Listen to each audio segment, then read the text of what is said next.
My name is Sander Lorik. I am from the University of Twente in the Netherlands. Well, and this is me, Frank Tietze. I'm from here locally, from Hamburg University of Technology. And I'm Nicholas. I'm currently a PhD student at the University of Cambridge.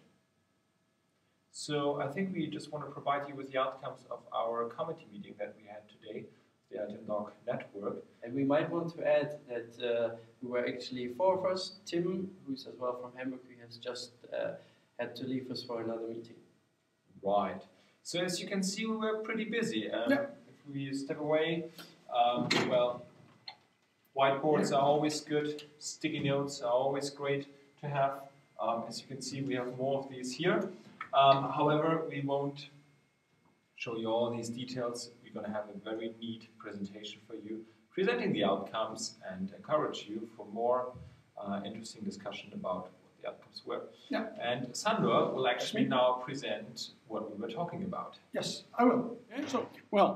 So as you can see, we just did a lot of thinking, and we came up with 5 specific points that we think are really important for the future of EITIM Doc. So first of all, we would like to talk about structural funding. So how can we get a continuous stream of money to support our work? The second thing is that we would like to provide more value for you as an active EITIM Doc member. And the third thing is that we want to have a clear organizational structure, so that it is really clear for you as an EITIM Doc member if you have specific questions where to go to. The fourth point is also very important, and maybe it actually should be the first one. That is how to make your contribution to our EITIM Doc network more interesting. And specifically, that is necessary for the work that you can do as a committee member within EITIM Doc.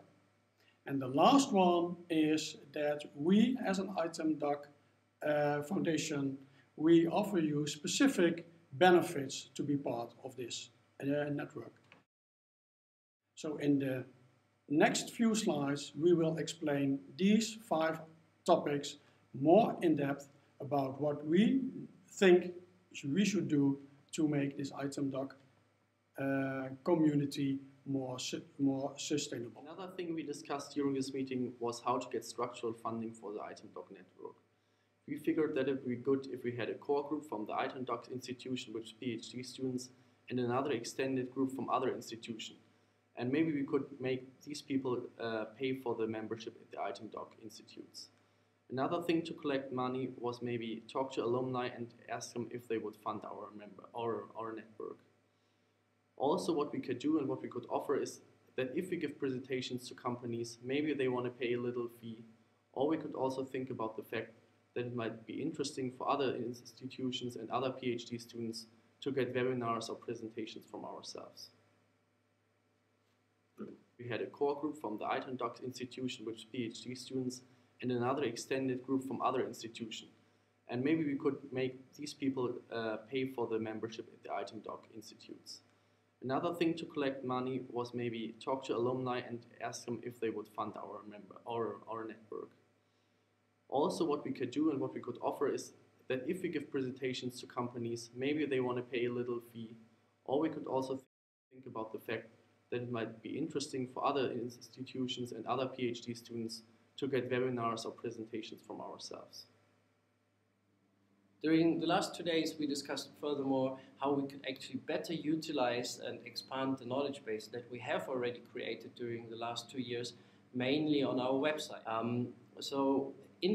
We found that it's particularly interesting for every one of us to be informed not about all knowledge that is there, but rather about the knowledge that is changing, like what new conferences take place that have been added to a conference calendar that we might set up, what new PhD theses have been published, those can be actually uploaded as well to the website, and what new calls for papers have been published, and what changes have taken place in the profiles of the members, like who has moved from one place to the other.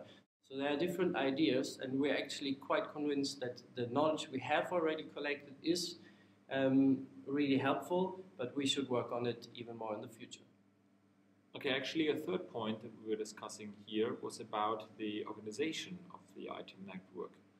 As we were here in a committee meeting, obviously there is somehow a committee, however there are also other functions in the network.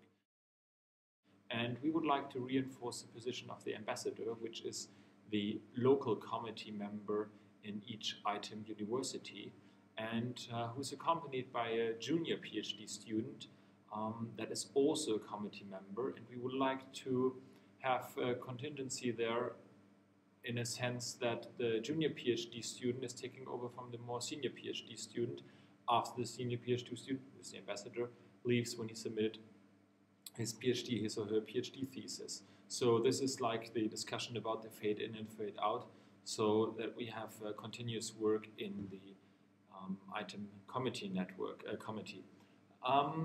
And we would like to check if there is a possibility to establish a legal entity for EITIM. That is to account for the fact that we would like to raise some money, like for membership fees or for companies. So we would need to open up a bank account, which is only possible if we have a legal entity. So we're discussing these things, and I think this will be also a major issue for future discussions. And as raised before, we would like to accept new EITIM Uni members that can actively contribute to the work. The first point we were discussing quite extensively is the question, how could we actually make the committee meetings more attractive, or rather the work in the committee. And the idea to change the structure, the design of the committee meetings in a way that we include a module within the 1.5 or 2 days committee meeting, where we actually discuss some research projects of one or the other committee member, because the feedback we got from the Berlin workshop was quite positive in a way that the peer review or the peer feedback, which was quite honest, was really helpful by those who attended the workshop. And we thought we could capitalize on this and include such a research element within the committee meeting.